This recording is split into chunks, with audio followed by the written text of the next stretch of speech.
Bagi para pecinta buku, terutama yang gemar membaca buku pengembangan diri atau self-improvement, mungkin sudah tidak asing lagi ketika mendengar judul buku yang satu ini. Buku dengan judul yang cukup kontroversial ini memang telah menarik perhatian banyak orang dan membuatnya menjadi salah satu buku non-fiksi paling populer berdasarkan The New York Times dan Washington Post. Mungkin kamu pun akan bertanya-tanya apa yang dimaksud dengan seni bersikap bodoh amat yang disebutkan oleh penulis di dalam buku ini. Apa kita tidak boleh peduli kepada orang lain? Apakah bersifat egois adalah hal yang baik? Nah, agar tidak salah paham, simak ulasan buku Sebuah Seni untuk Bersikap Bodoh Amat yang ditulis oleh blogger ternama Mark Manson. Sebelum kita mulai, yuk subscribe dulu channel ini agar tidak ketinggalan update dari kami. Inilah ulasan buku Sebuah Seni Bersikap Bodoh Amat yang kami sajikan dalam video ini. Bukannya ingin mengajak para pembaca untuk bersikap egois dan mementingkan diri sendiri dengan bersikap bodoh amat. Namun, penulis justru ingin menunjukkan bahwa tidak semua hal dunia ini cukup berarti untuk kamu pedulikan. Melalui penulisannya yang lugas, di dalam buku ini, Mark Manson akan membagikan pemikirannya mengenai cara hidup dengan hanya berfokus pada hal-hal tertentu yang penting dan bermakna bagi kehidupan, serta mengabaikan hal-hal yang tidak penting untuk dipermasalahkan. Dengan memberikan contoh berdasarkan pengalaman pribadi dan kisah dari tokoh-tokoh lain seperti Charles Bukowski, Dave Mustaine, serta William James. Penulis berharap bisa memberikan bukti nyata terkait gagasannya dalam bersikap bodoh amat terhadap beberapa aspek dalam hidup. Menurut Manson, kunci kehidupan yang bahagia bukanlah tentang mempedulikan lebih banyak hal, tetapi tentang peduli pada hal yang sederhana, yang mendesak, dan hal yang penting saja.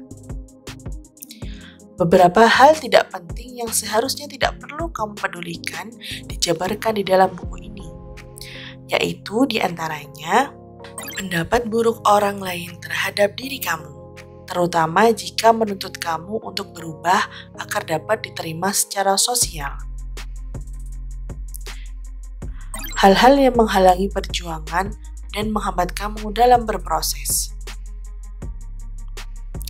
Hal-hal yang tidak bermakna dan bukan prioritas hidup, dan lain-lain. Dengan mengabaikan hal-hal tersebut, kamu pun bisa menikmati kehidupan dengan lebih leluasa melalui kebebasan menjadi diri sendiri, mampu menghadapi setiap tantangan serta masalah dalam hidup tanpa terlalu banyak tekanan, dan dapat hidup lebih bahagia dengan kesederhanaan akan hal-hal yang penting saja. Meskipun terdengar mudah, namun kemajuan teknologi yang mendorong semakin maraknya penggunaan media sosial saat ini menjadi tantangan tersendiri bagi setiap orang untuk bisa menerapkan sikap bodoh amat. Kemudahan akses terhadap berbagai informasi dan kemudahan dalam meninggalkan komentar serta kritik secara anonim membuat orang jadi cenderung mempedulikan banyak hal dan sulit untuk menyaring hal-hal yang memiliki arti penting saja. Oleh karena itu, buku ini akan menjadi bacaan yang sayang untuk kamu lewatkan karena bisa membantu kamu melakukan refleksi diri dan memikirkan kembali apa saja hal-hal yang sebenarnya perlu kamu pedulikan.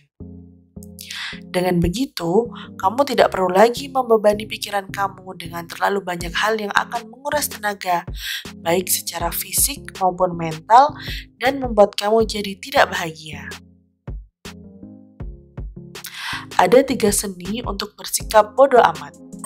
Pertama, nyaman saat menjadi berbeda. Seni bersikap bodoh amat pertama yang ditawarkan oleh Mark Manson yaitu dengan merasa nyaman saat menjadi berbeda dengan orang lain.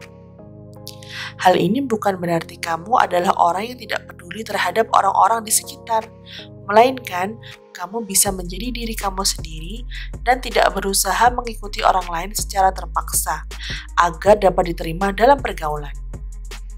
Percayalah bahwa orang yang benar-benar peduli dengan kamu tidak akan menuntut kamu untuk berubah menjadi orang lain dan akan menerima diri kamu dengan apa adanya. Namun, jika kamu bertemu dengan orang yang sering kali memberikan komentar negatif dan bukan dengan tujuan yang baik, maka orang tersebut tidak layak untuk kamu dengarkan atau kamu pedulikan. Jangan membuang waktu serta tenaga yang kamu miliki untuk menghiraukan mereka dan jadilah nyaman dengan perbedaan yang kamu miliki. Kedua, peduli terhadap suatu hal yang jauh lebih penting daripada kesulitan. Mengalami kesulitan bisa dikatakan sebagai suatu hal yang tak terhindarkan ketika menjalani hidup. Oleh karena itu, janganlah berharap agar tidak pernah dipertemukan dengan masalah, karena itu merupakan hal yang mustahil. Kamu tidak memiliki pilihan lain selain untuk menghadapinya. Salah satu cara yang bisa kamu lakukan agar tidak terfokus pada kesulitan yang kamu alami, yaitu dengan menemukan sesuatu yang jauh lebih penting dibandingkan kesulitan itu sendiri. Ingatlah hal-hal apa saja yang berarti dalam hidup kamu, impian-impian yang ingin kamu wujudkan, orang-orang yang kamu sayangi, dan ingin kamu lindungi, tujuan besar yang ingin kamu capai.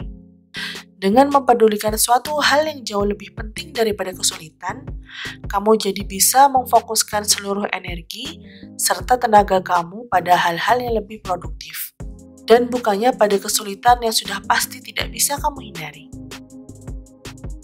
Ketiga, hanya memilih hal-hal yang penting untuk diperhatikan.